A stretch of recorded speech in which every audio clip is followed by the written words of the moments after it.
left-hand. Welcome to Forever Exiled, a Path of Exile podcast. I am one of your hosts, Justin, aka Tags. And I'm Tyler, Wrecker of Days. Welcome to episode 7. Did you know that this is the episode? This is where most podcasts die. This is the death of the average podcast is on this episode. And you should see our notes for the future. We are climbing the ranks. Doesn't matter if we have one person listening. We have notes for you all the way to episode 200. Yeah, I think we've got the next 15 to 16 years planned out, roughly. Easily. I think so. So how are you? I'm good. Yeah, you? I'm good.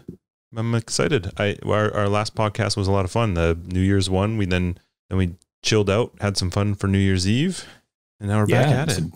That's right. Some good feedback too. It's nice. Yeah. I remember when we went out earlier in the week, grabbing some pita pit and chatting about stuff. Normally when we'd go out for a bite and just hang out, all we would do is talk POE. But now we can't talk POE. It sucks. That's one thing that sucks about the podcast is now if I talk about POE with you while you were just chatting, then I kind of ruin it for talking about it fresh on the podcast. So now we just stare at each other into each other's eyes and just wish we were talking about POE. I mean, we had at least the one benefit of The Witcher being on Netflix, so we could chat about that. Oh, but yeah. So good. Yeah, normally it is all POE. But that's good. It's good because then we get to do this instead. It's good quality time. Pita Pit's just to fill my belly. I don't really care to talk. It's kind of better. I'd rather eat in silence, But so I guess that's the whole reason for the podcast, just so you can eat in silence instead of me just talking your ear off. That was why I suggested we started it, so you would just be quiet during Pita Pit. Makes sense. Yeah. How's your build coming? It's good. Jerk. So I'm doing Spectral Throw, still in SSF. Right. It's actually pretty fine. I'd like to congratulate you, sorry to interrupt, on making it so far on solo self-found. Justin typically caves within 2 seconds of playing for just needing his 4-link or needing a weapon or needing this, and I am very impressed. You've gone a long ways. What level are you?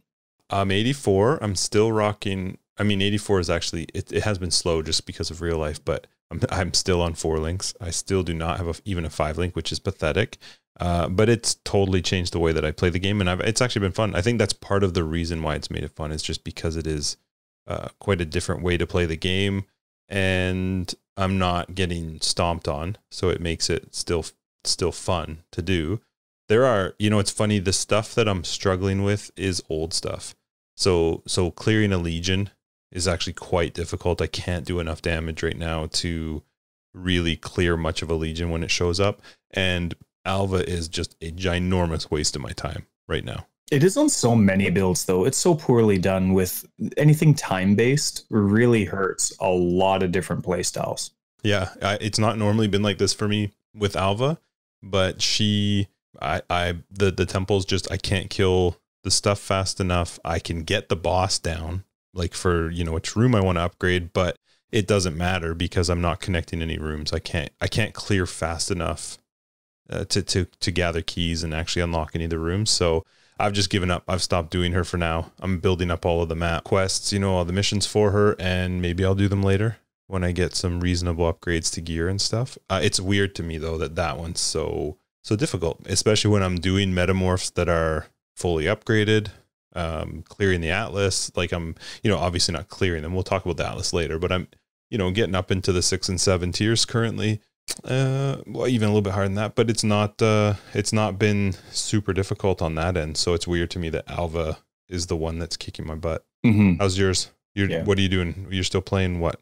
Yeah. I'm still pushing through my Scion elemental hit with Ballista Totem support, and I'm really liking it. For the sake of replying to guides, I normally like to do solo self-found, but I'm not in solo self-found. I like selling, but I don't like buying.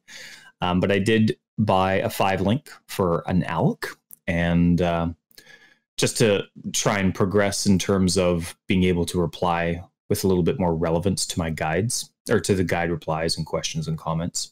So I've been going, and I really like it. There was a boss that I couldn't beat. Who was it? Who's the banner boss? is it Drox? Oh yeah, you're talking about the new. I forgot. The new guys. Then the Drox, new. Yeah, yes. I forget their new names. It is Drox. I had a hard time beating him with blue 4-link prior, and the 5-link that really doesn't benefit me very much was very simple. So I quite liked it. I'm progressing through. I'm scattered everywhere, trying to get as many maps as I can from Xana, and I'm anywhere from T3, still trying to clear all my T3s, get the bonuses all the way up to T10. Spending 15 Elks today, buying 3 maps from Xana just so I can get the bonuses. And yeah, I'm really enjoying it. I think it's doing well. I'm excited to try and find a mod that gives me a 5th ballista. I think that would be fantastic. Yeah, but I'm really enjoying it. I think it's great. That's cool. And struggling with anything? I mean, you mentioned just the one new boss, but how's the rest of the content? Yeah, that was really gear related though. Also, though, in terms of the boss fight, that was very unclear what I should have been doing with. And I'm sorry for those that are listening. I don't remember all of the boss names. There's one of the 4 bosses that happens in the game. It's not a map boss. It's one of the Atlas bosses. And I think it's Drox, but they have a whole bunch of banners that show up in the boss arena is kind of like shaped in a cross or a T shape. There's a lot of banners, and I just wasn't sure. But the very first time I went in there, I wasn't sure why there were certain stages of invulnerability and what I needed to do to get rid of it. So that because I was doing low damage at the time, the fight lasted forever. But I went back and I did it again, and it was fantastic. And so I'm looking to get good gear that actually complements the build. I'm looking forward to seeing what the damage is actually like. Yeah, it's fun when you get those pieces that make a difference. Yeah. So do you remember which boss you started with on the Atlas? So the very first boss that I did was what's his name? Do you remember the damage type? Brannon? So the lightning? Yeah. The one that had those guys that were doing Divine Ire and the map and all that. Yeah. That was my first boss. Which one was yours? The same. Yeah, that was actually the same for me. And then I have not completed all of them yet. I think I still have one left to have finally fought them all. You've done them all, right?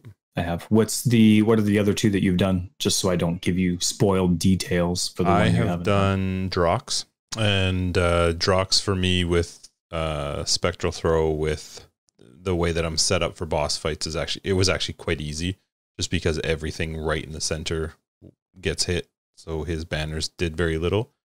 And then I've done, I think it's the Irie boss. That's all ice. It's very similar to the crab fight. Right. In Which fight? Tiny little circle. The crab. Yes. Yep. Yeah, I quite.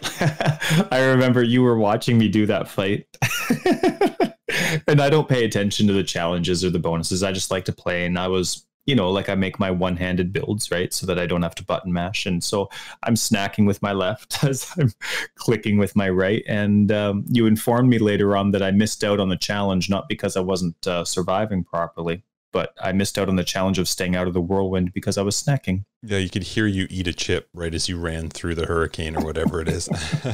Yeah. Oh, well, maybe I'll do it again. Yeah. And so far they've been cool. I mean, we talked a little bit about the fact that it's kind of fun that you're fighting these end game bosses early, that you will continue to fight into late game. Like that you'll be learning them better, and you'll be fighting them in more difficult versions, but you're understanding the mechanics and getting a chance to sort of see them, versus like, hey, here's a tier 16 Guardian that's going to take a dump on you until you figure out how the fight works. Yeah. I felt it was one thing as a guide writer, you see a lot of people's progress as they go through and ask questions. And of course, a very small percentage of people actually post and ask questions when they're doing guides. But previous to this end game, it would be amazing how many people would be like, okay, I've been clearing T15s, no problem. Any suggestions for the Minotaur? You know what I mean? Because all of a sudden it's there. And then, if you don't have someone that understands the mechanics of the Chimera or the Phoenix, the old Guardian bosses, you'd have no experience. You'd have to get there, and you'd have to farm for the maps just to get used to them. You'd have to do them white first just to try it. You'd get 6 tries, you'd die.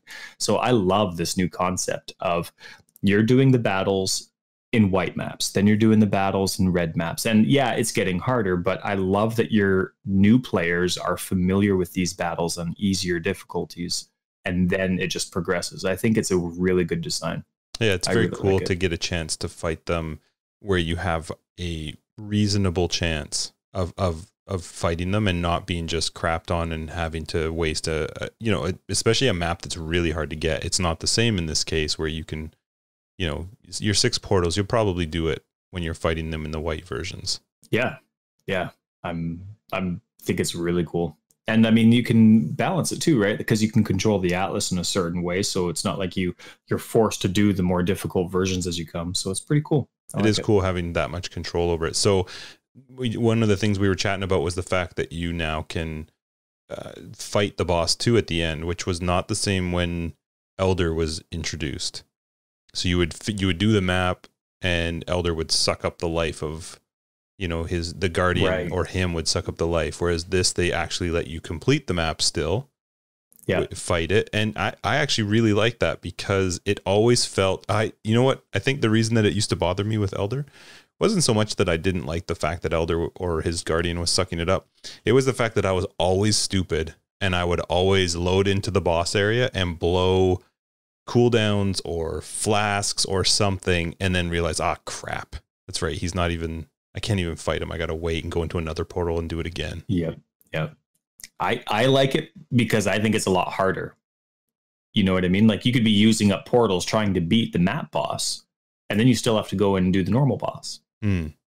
Right. I love that extra added amount of difficulty, especially because some of these boss fights are in lower tiers now as you're starting to progress. So I like both aspects. I like your point and I like that it's a lot more difficult as well. It's do you think you'll like that in tier 15s and 16s? I think it's part of the game and I absolutely love that it's more difficult. Just the concept of the game makes it so that you need to be good with this boss if you're not familiar with this next boss.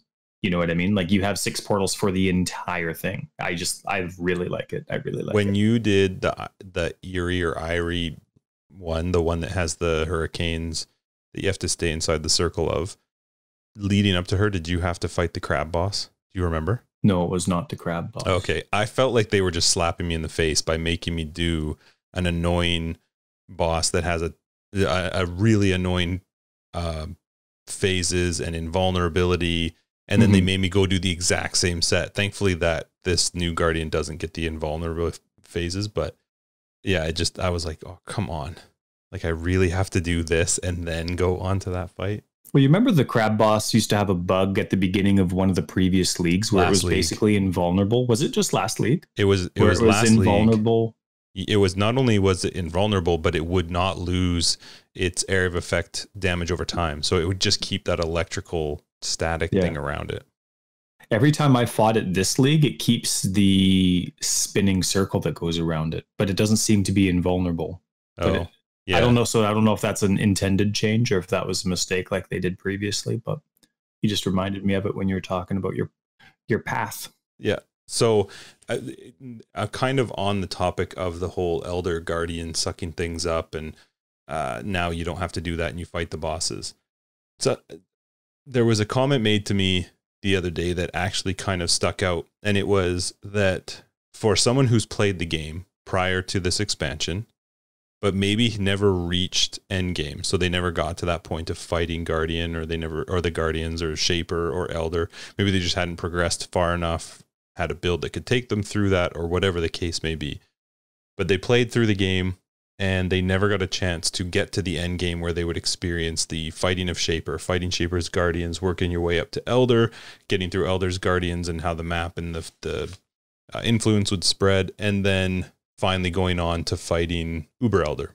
That if you were one of those people and now we have Conquerors of the Atlas, have you lost out on the fact that you don't get to play the storyline anymore of Xana helping you work through the map and the Atlas and trying to chase down Shaper, finding out who Shaper is and trying to deal with Shaper and then leading into Elder? Like that's all gone. That lore sort of storyline behind it doesn't exist anymore.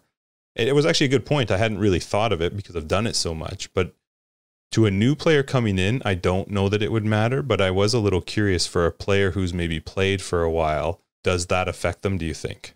Yeah, I don't know. I unfortunately for that, I've never, not that it's not good, I've just fallen in love with games that you don't have to pay attention to lore. You know, like Dark Souls, you just keep playing through. If you want to pay attention to the world and the notes, you can. And so when I got into POE, it was this exact same love of it. I just want to go and kill stuff. So even though they actually do put a lot of effort into their lore, I've never paid attention to it. And I've been wondering the same thing. You know, you never got to endgame, but it's obviously a turning point for how this specific story is translated and how it works, right? They're directly connected, but there's no, I'm curious if you were brand new, if there's a segue, right? Like, I wonder, did they change dialogue, or are there things you can click on in the campaign, you know, that talk about it and explain it? Right, because it kind of, if I'm thinking of Endgame now, Shaper and Elder kind of seem like an Alva or a Breach or a... It's Ziri. It's like an extra thing. It's Ziri, exactly. It's like an extra thing that you can do, but it doesn't really have a whole lot of impact on the story behind the game. Because, again, I'm not a huge person into lore either, but from just in what I've understood from playing so far and listening to them talk, there is mention of the Elder, but you don't really understand. Again, this may just be me though.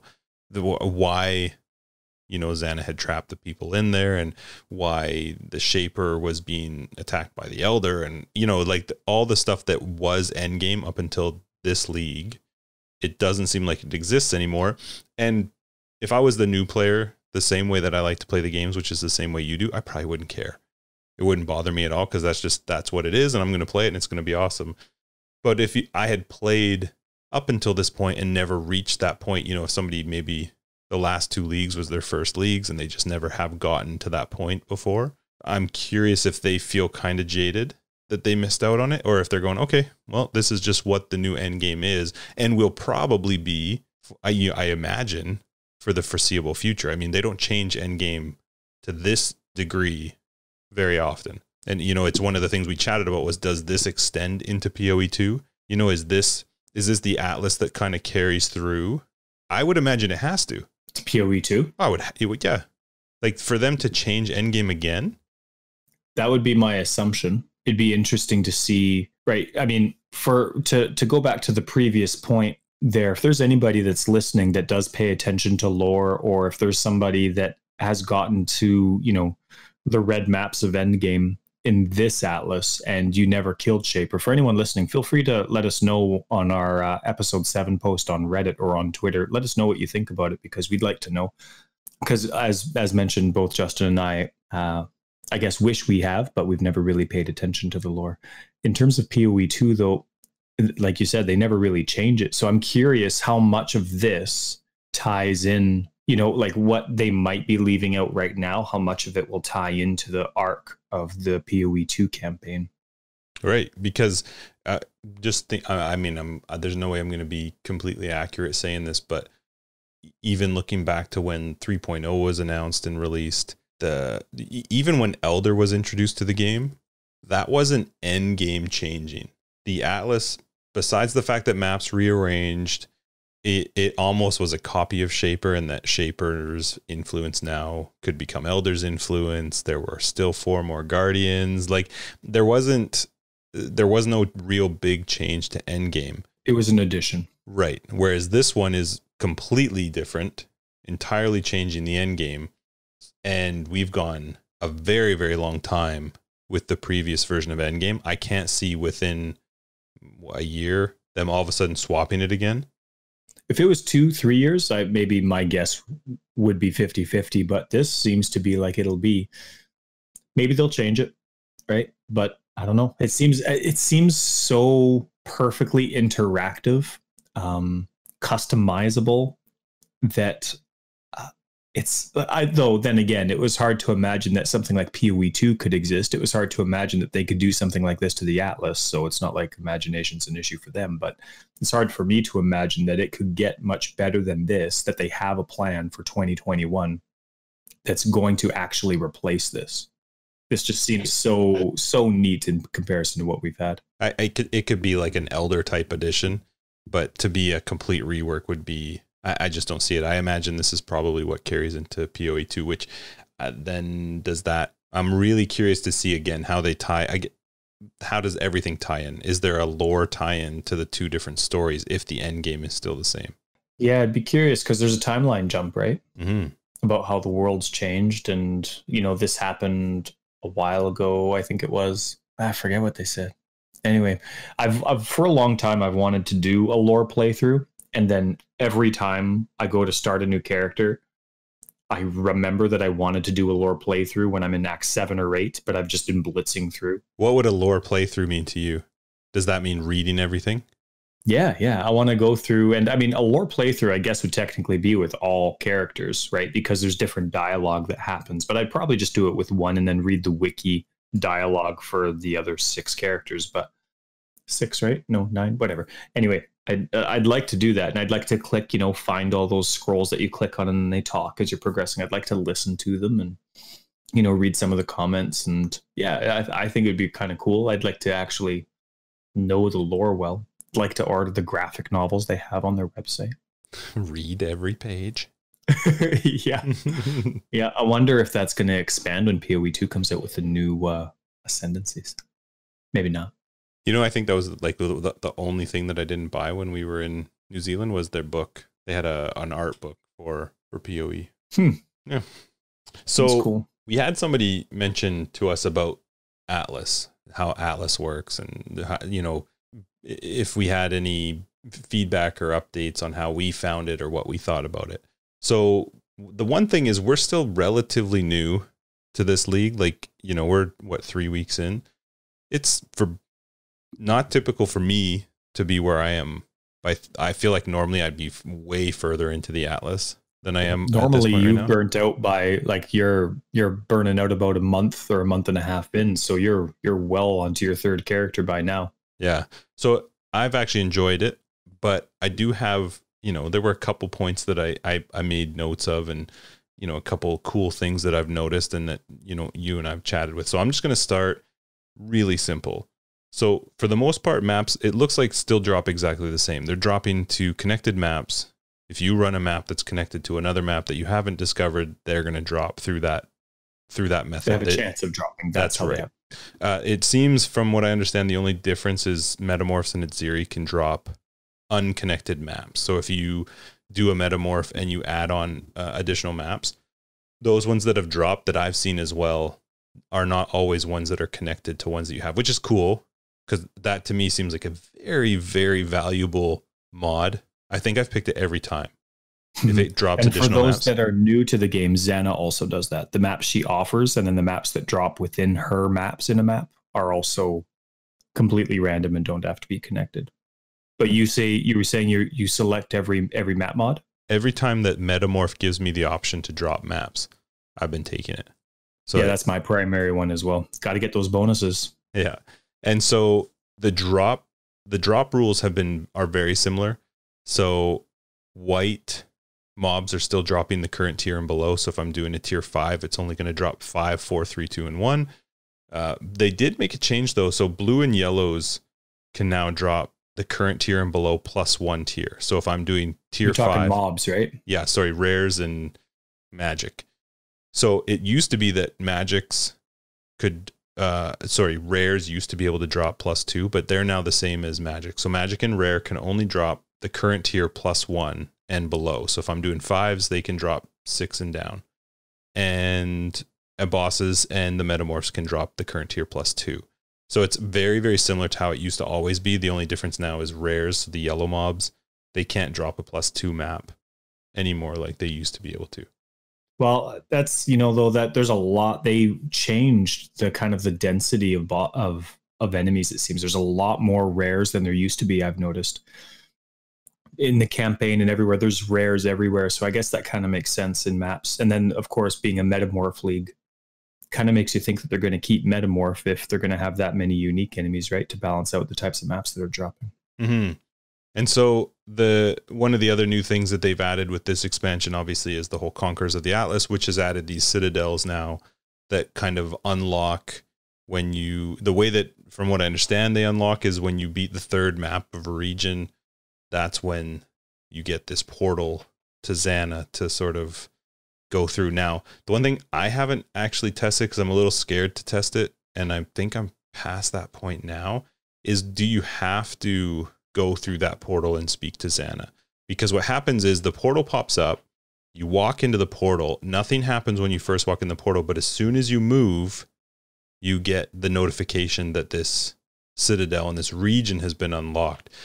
What if you didn't? What if you just, okay, Xana popped up, portal's there, and I'm bouncing and I'm out?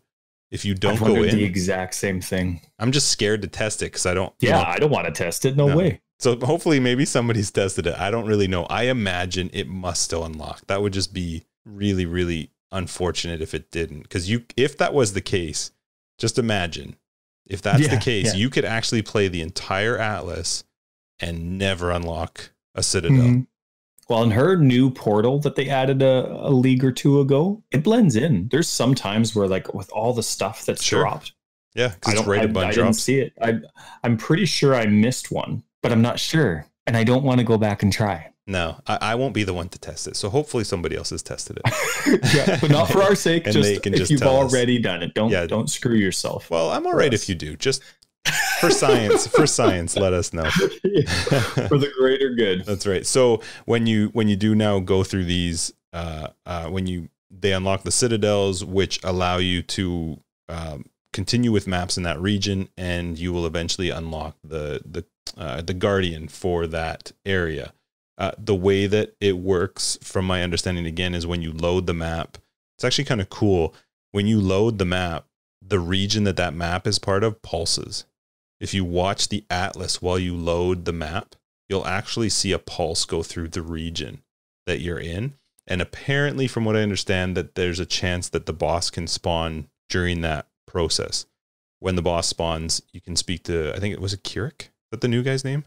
I don't know. Like that. He's the one dude in your base, hopefully, that you've brought to your base. But you speak to him, and then you speak to Xana, and she gives you the option to go fight the boss.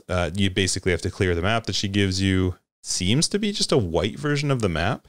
Like there's no noticeable modifiers to that map that you run. That is true. I haven't even noticed that. That's right. I was curious because you can't hit tab and see any modifiers at all. It doesn't actually show you any map information. Mm-hmm. I do like that, though, that there's not actually a map for the Guardian. Well, yeah, because at least she doesn't say, like, hey, go do waterways. And you're like, well, damn it, I don't have any waterways. And now you're stuck trying to farm up some waterways like you used to have to do with Elder Guardians. Right. So it is really nice that she just... one. That's right. And so when you fight them, you get a Watchstone, which I know we'll chat about in a little bit because you weren't a big fan of Watchstones and filters. But for the sake of the current conversation, they'll drop a Watchstone, assuming that your filter's working correctly. And the Watchstones... I don't know what you're talking about, but yeah, obviously it would work. We'll reference this later. And so Watchstones, one cool thing is that it's just a little ball. It just, goes into your inventory, but they added now a storage area to the Atlas, which is really cool. Like that whole storage side on the left. Yeah. And for those of you who didn't know, all those squares you see in your Atlas, after you've unlocked your first Watchstone, all these squares show up on the left side of your Atlas. And that's not where you socket your Watchstones for them to influence the map. That's where you can just store them so they don't take up inventory space. Yeah, and they each have their own specific spot. So I love that you can still control click them and they'll go straight to the box that they're supposed to. It does highlight if you mouse over it, but the fact that I can just control click and it goes in is awesome. And then the Watchstones can be socketed now into the citadels that you've got, which obviously has an impact on the maps within that region. It unlocks other maps. It changes the tier of the maps within that region. And those Watchstones can actually be moved to any citadel. So they're not specific to which citadel they can be used on, which is great because you can actually move it around all the time. Once you have all 4 Watchstones into a single citadel, there's a icon in the middle of the Atlas, and you get, like, it's based on a number. It's how many citadels are currently full. So if I fill in one full citadel, I'll see this little shield icon in the middle of my atlas that lets me know I have one current citadel active. From what I understand, once you have 4 citadels fully loaded, that's how you can spawn the Awakener. Don't know a whole lot about it because I have not gotten that far. So I don't want to say anything with regards to being wrong about something, but that's my understanding is once you have 4 of these citadels fully loaded, you can do it. However, when you hit, so I mean, we've both noticed it because we've been able to do these Conquerors so far quite easily, in that they spawn quite quite often when you're doing the maps within that zone. It sounds like there might be some sort of soft cap at 16 Watchstones. So once you've unlocked your 16th Watchstone, which is essentially the ability to have 4 fully loaded citadels, right? Apparently the spawn rate drops drastically for these new Guardians to spawn after that. Really? Yeah, almost like 20 to 30% less often, which is pretty substantial. Again, I don't really know the numbers, but from what I've read and from chatting with other people, it sounds like that spawn rate of them is very, very low after you've gotten that 16th Watchstone. So interesting. I'm only at 4. Yeah, exactly. I really wish I could have been going faster for the sake of the podcast, but it's the Christmas season. It's fine. I'm enjoying the game, so if that means we're a little bit behind in chatting about stuff, that's fine. Not everybody is pounding through the Atlas and has everything finished, and those jerks with the new portal. I saw a video of it. It looks awesome. Did you see how map selling works now? No, I haven't done any. I've only been buying from Zen. I haven't bothered. I don't have that kind of map quantity yet. Get out of here. Which is weird because I found maps dropping like candy. I love it. I have had so many maps. Isn't it great? Yeah. But so in the past, what it used to do is you would sell 3 maps and it would give you one map of one of the maps that was connected to it. So if it was only connected to one higher tier, it was always the same. So if I sold 3 channels, I always knew what I was going to get from that sale. It doesn't work that way now. So now if I have 3... Love that map, by the way, channel. Chanel. Awesome. So if I have 3 maps now, and it's almost... Okay, this is kind of a weird way to try and explain it. It's almost like every single individual map you have has its own identifier. Every single channel has its own identifier for what map that is, like its own ID for that specific drop that dropped. And when I go to sell 3 channels, what I'm going to get is a random map from within the same region. But wait, when I say random, it's not actually really random. It seems to be the combination of the IDs. So let's say you took 4 channels. Yep. And I took my first 3 channels and I went to sell them. I'm going to get something's going to show up in there within the region that I can buy.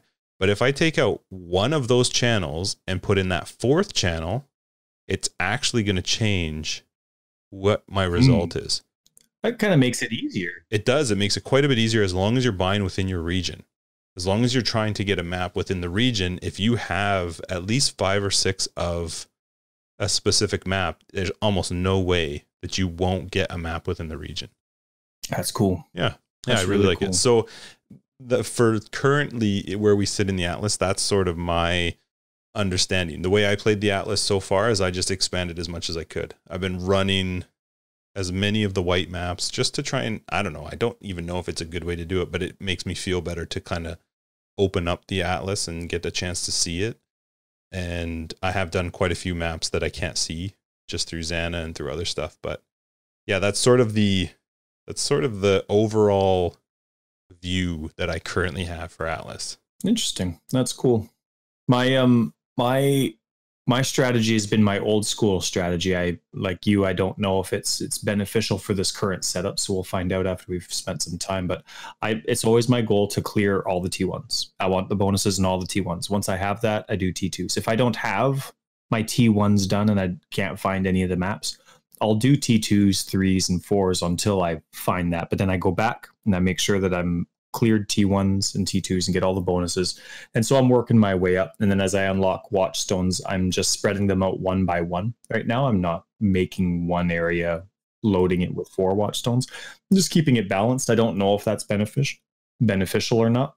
have you, okay, so sorry to interrupt, but have you noticed if you take one of the watchstones, so let's say you have a green watchstone and you place it into one of the citadels for a region, if you mouse over the storage area on the left-hand side of the atlas, it will actually tell you how many watchstones do you need to be socketed into that area to unlock another watchstone. So you will eventually get to the point where in order for you to unlock the next watchstone, you have to have all 3 socketed in. You'll have to check it out next time when you go there, because if you mouse over on the left-hand side of the atlas, you'll actually see within the 4 boxes, if you mouse over it, it will say, let's say you have green already, it's going to say 0 because you already have it. But the red one, for example, is going to say one watchstone required. I can't remember the exact verbiage of it, but yeah, so it seems like in order to get more watchstones, you're just going to have to slowly upgrade the citadels, do the maps, and then get them to spawn again. I wonder how that translates into what the quest says. I have barely paid attention to the quest wording on the right-hand side. I've just been killing stuff and trying to level. The quest wording's kind of unique. It'll say discover new maps in a region, and then it'll also say search other areas. So it kind of gives you vague specifics as to how to go about, like if you need to do new maps in a very specific area, or if you need to just move on to the different areas. I kind of liked it. I figured it out. Pretty quick, but it seemed vague and it was kind of neat. It's interesting. Okay, so we had a chance, chat about the Atlas, and one of the things obviously was the Watchstone. So we may as well get to this. First off, before we actually get deep into it, though, how's your ranking?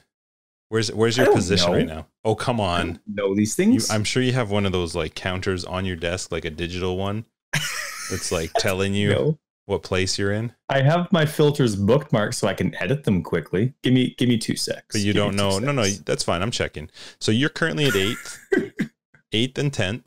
Just good. And 10th? Yep. What's 10th? All set up filter. Oh, well. Whoa, man, that one's moving up. Moving on up. Nice. I'm going to make a big change to it soon. You need one more to be at 1300 for your number 8. Well, you could follow it. Yeah, I could. You could bump me to the milestone of 1300. I think I already follow it. Oh man, that's got to be annoying for you. Hey, every time you load your game, you have my filter sitting there in your list. I don't ever look. Yeah. So anyway, thanks for your help. You're doing awesome. You're at 1299, 8th place. So how I know filters is your thing. You're so weird with these things. You love them. So give it to me. Fantastic. All right. So there were a couple things here. Where did it go? Oh, I got rid of it. Let's see here. So I was playing through one of my boss battles, and this is as I'm discovering kind of that thing that you mentioned regarding, is there a point, like there's this little portal all of a sudden after a boss battle, and then I missed it previously, maybe I didn't. I click on it, and then there's Xana, right? And I go to this area, and there's Xana and a Watchstone, but then there's nothing else, right? And I'm like holding down Alt, I'm making sure that I didn't miss anything. I'm like, what am I doing here? Sure. You didn't notice the big thing that popped up and said it unlocked? No, I'm busy doing stuff. I'm killing. I'm surviving. I'm like freaking out with, flasks and stuff. I just want to point out at that point, there's nothing else happening because you've gone into the portal. Right. But I don't know. Anyway, I don't know. This is the first time I'm going through it. It's excitement. Anyway, and I go through, and then I'm going and I'm doing another boss. And I know it's a big boss. And I've kind of heard of the Watchstone thing, and I'm figuring that that's where they come from. So the boss drops nothing good. It was just like all these crappy yellow items that I'm probably not going to pick up. So I double check, I hold Alt, and there's a Watchstone. Watchstones weren't in my filters.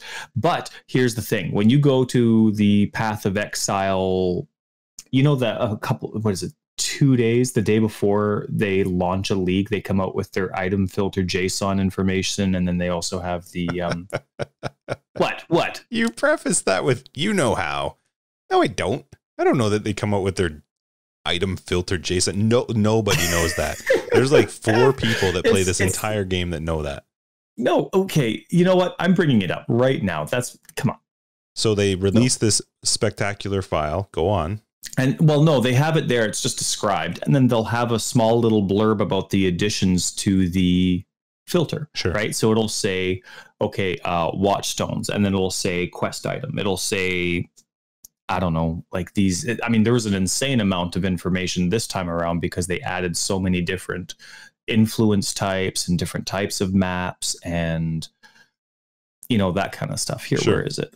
Patch notes, item filter, and passive tree. So they'll have like a metamorph brain, right? And then it's under metamorph samples. So if you wanted to just do metamorph samples instead of specific brains or eyes in your filter to look differently, you can categorize it like that, right? They had all the catalysts as stackable currency, all the different fragments, all the awakening gems. It was a huge one. And under that is, or are, under quest items, it's watchstones. And so for quest items, I had them all showing up as a certain color and as a certain thing, and they didn't show up. And so I had to write a bug report. I hope it's a bug. I feel like that's your favorite thing to do, though.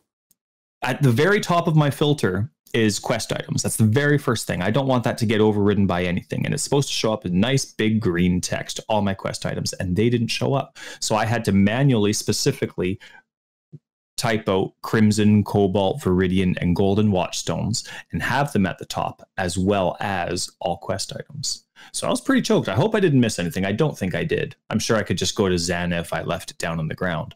But that was a big deal for me. I was like, man, that's an oversight in the filter. So I'm curious, if that affected people that are using those poor 1,300 people. You know what? I think it did. One of the people that watches me on my broadcast, when I was, they do one of my builds as well. And as I was going through and discovering this while I'm broadcasting, they're like, no, it doesn't. They don't show up. You could just get it from Xana. Oh, so you can at least get it from Xana. Okay. Yeah. Kind of like, you know, if you were to. Yeah. What were those things? You know, the upgrading. Yeah. I do remember what you're talking about. My power went out when I was doing some filter testing, and it was while my Watchstone was on the ground. And then the game, of course, cuts out. So when the power came back on and I reloaded the game, it was there with Xana. So that was nice. But it made me feel bad because that specific individual thought that Watchstones only showed up from Xana, but they were supposed to be picked up. I mean, it doesn't really matter, but you know about them more if you pick them up. So it was interesting. So I started going through everything and started redoing my filters, of course, because I needed to see if there were other errors that weren't happening.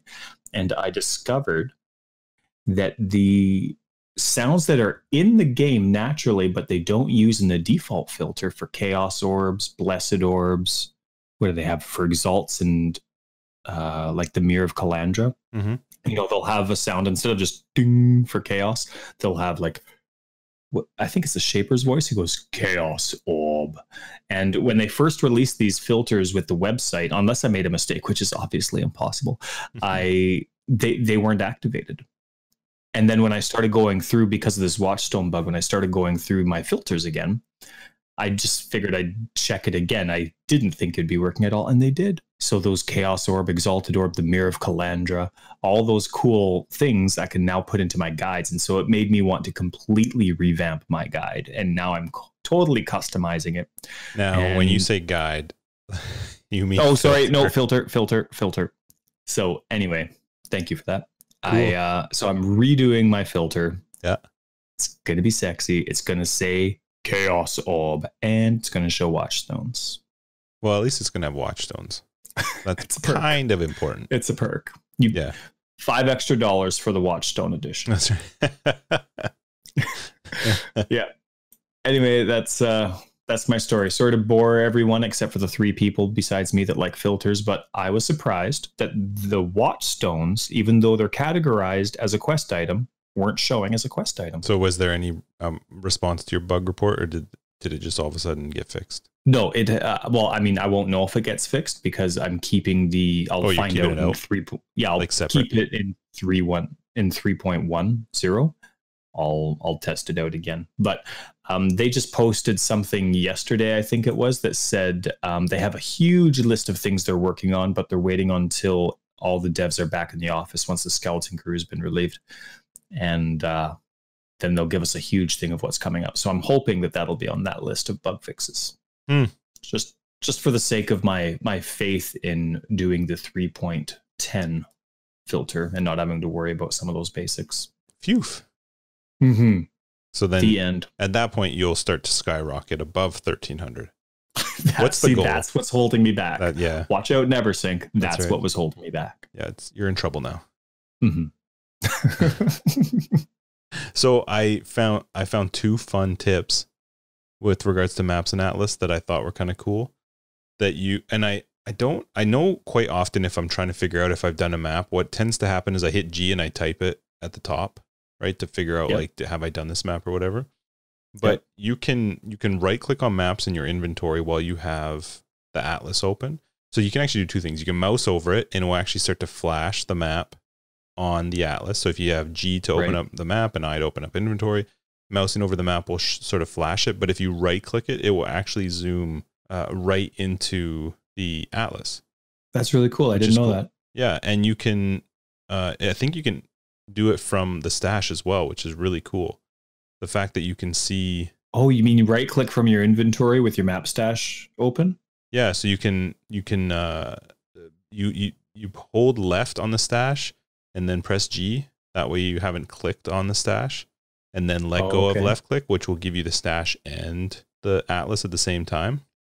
That's really cool. Yeah. I thought that was pretty fun. Sorry, console players. That's not for us, but that's really cool. Yeah, no. All of this stuff is for PC players. PC glory. That's really neat. I'll be right clicking like crazy coming up. Yeah, you have to try it out. It's pretty cool. It saves you a bit of time because I quite often have to type stuff. So I thought it was fun. One interesting thing we didn't touch on though, but that does bring it up, is how many times I'm trying to see if I've done a map or not, but it's not revealed with the Watchstones yet. Yeah. So I have no idea, and I don't know where it would be located and how I'd have to click. And the only way to find out is if you've paid for the map stash tab, because on the map stash tab, it shows you if you've done the bonuses or not. Now, of course, that's something I'm going to get. It's not something everyone's going to get, but I thought that was interesting. Because otherwise, I wonder if they're going to come. Go ahead. Your only way to see it otherwise is to socket a Watchstone into one of the random citadels until you find it. Yeah, if only one Watchstone unlocks it. So yeah, right, I wonder if there's going to be a different process coming up. Nope. Buy the map tab. Sounds good. Spend some money. Is there any other things that you've been really liking or not liking so far? Well, it's not liking or disliking. There's one thing maybe it's just me. My resists are capped and everything, but I found the ailments that are on the ground a lot more destructive. Like burning ground, I feel like I have negative resists to fire when I'm on burning ground. Well, from bosses anyway. And like the metamorph, and it just seems so strong. And I keep looking every time I'm doing one of those battles. I'm like, oh my goodness, what's going on? Did I switch my gear and not pay attention? And no, I'm at 75. I'm over capped, and the burning ground's just stuff. And so I kind of like that. It's really put a big value to some of the Pantheon stuff that's there, right? Like reduced. Sure. I started focusing, instead of my favorites, which go about movement speed or physical damage reduction, I went with the chaos reduction ones this time around, because I didn't want to focus. Chaos is kind of hard to cap when you're solo self-founding right off the bat, especially when you're trying to find some damage. And so I'm going with that. But I normally like doing the small Pantheon. I forget what the proper term is, but the small boss Pantheon for walking around on burning ground so that it doesn't impact me. And I'm really noticing a big change. It is really strong. The one thing I've noticed the most is on the metamorph bosses, where some sort of degen is put onto the ground. Sometimes it can be wickedly fast. Like it can degen. I don't know if it seems like it's chaos based, but it's hard to tell for sure just because there's so much happening on those fights. But I have noticed that if I don't get my ass out of there real quick sometimes with some sort of dash or something, the degen goes really, really fast, which is cool. I would rather not play something where I can just stand still the whole time. Yeah, for sure. Yeah. So, and then with the metamorph bosses, the fact now that you have so much control over the drops has been probably one of my favorite things. I feel like they're worth fighting just because I can target stuff. Oh, everything about metamorph is fantastic. Honestly, I love that too. My list is what do I have? I have maps are always the first. I don't care how hard or easy the boss is. I'm picking maps. I'll make the boss last half an hour if it's all going to be map drops. That's fantastic. Currency is always a big deal for me. Rare weapons, because I'm still trying to find that sweet bow that's worth crafting a 5 or 6 link on. Well, 5 link. Yeah, because I have 1,500 fusings. And then, I really like incubators. Love that. That's just exciting. Seeing that progress bar move. Come on. For those spreadsheet lovers, seen that progress bar move. That's amazing. I've had more incubators in this league than in any league ever. Like I actually have way more. I have incubators waiting in my stash for the current ones. I've never had that before. No, that's awesome. Oh, I love it. Well, it's so much more fun. It is. And then, I don't even care if I'm going to use it or not. Yeah. I just think it's great that it's loading up. I'm killing stuff. I see oh man, progress bars are the best. Yep. Just makes it more fun. Yeah, for sure. I think it's doing really well. The only thing that is missing, and I'm hoping that GGG takes my advice here. Now we have monster parts being sucked up. Beautiful. Freaking beautiful. I don't have to pick up the stupid monster parts. Love it. Yeah. The one thing that I thought of, and I think I mentioned this to you.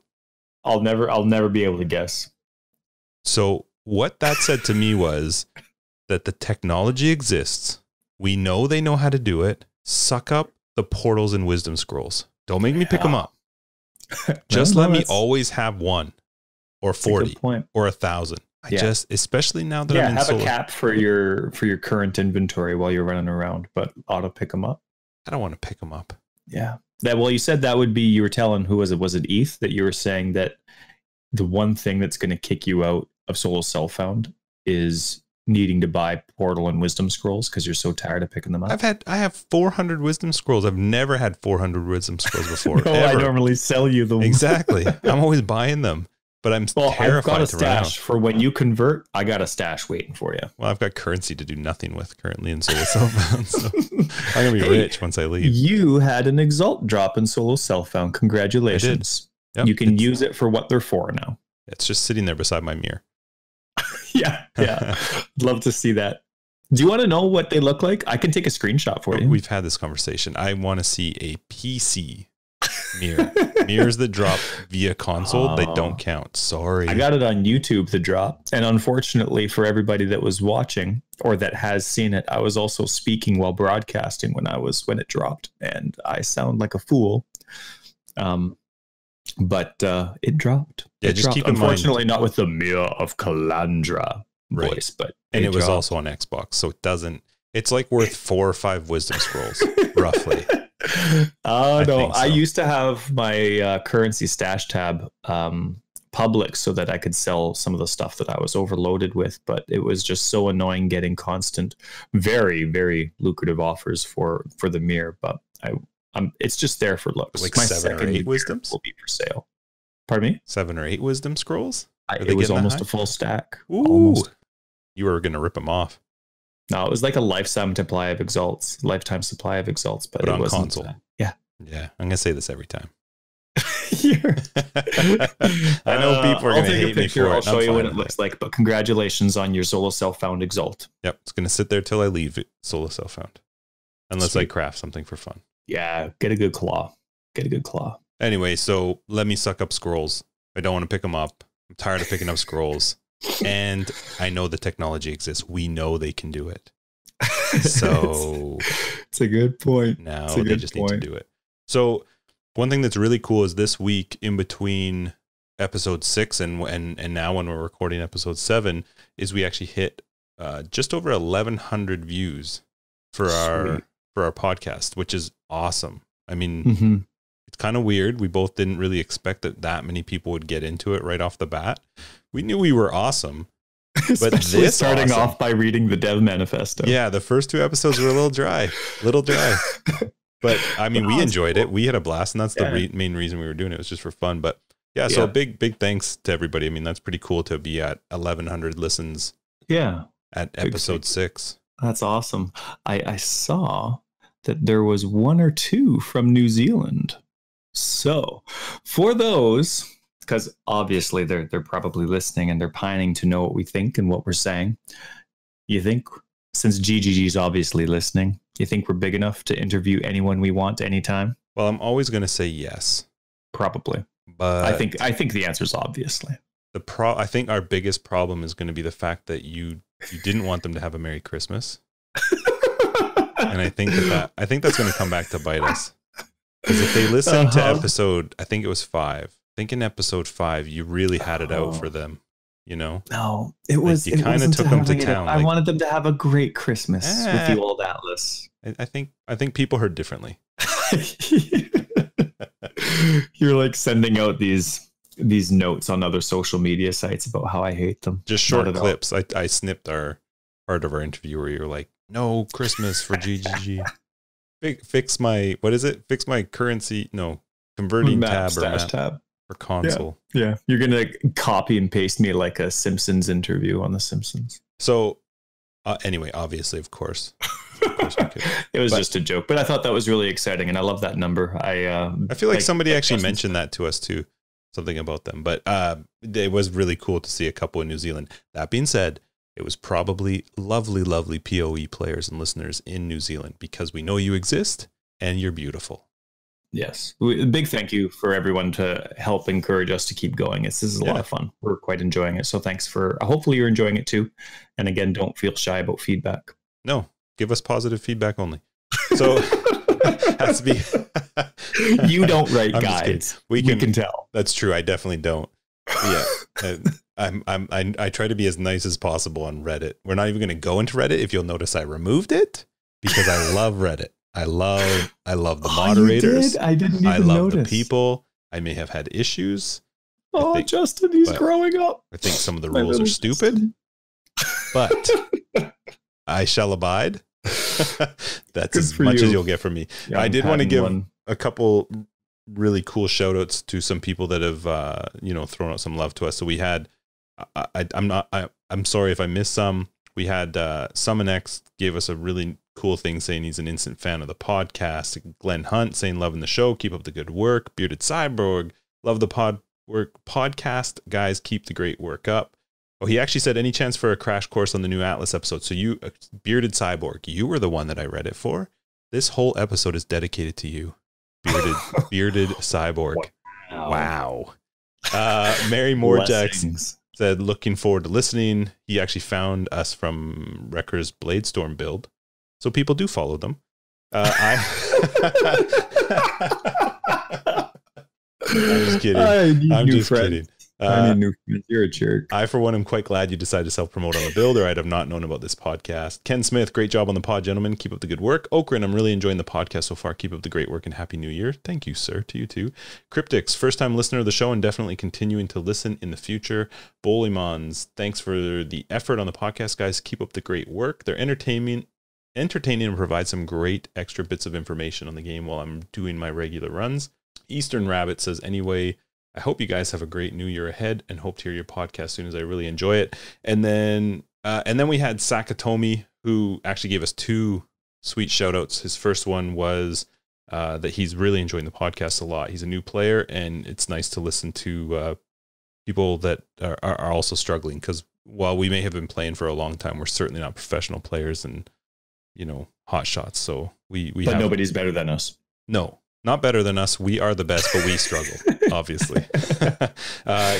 He also noted that he had to comment somewhere different because our episode 5 got removed, and he also added, for some reason.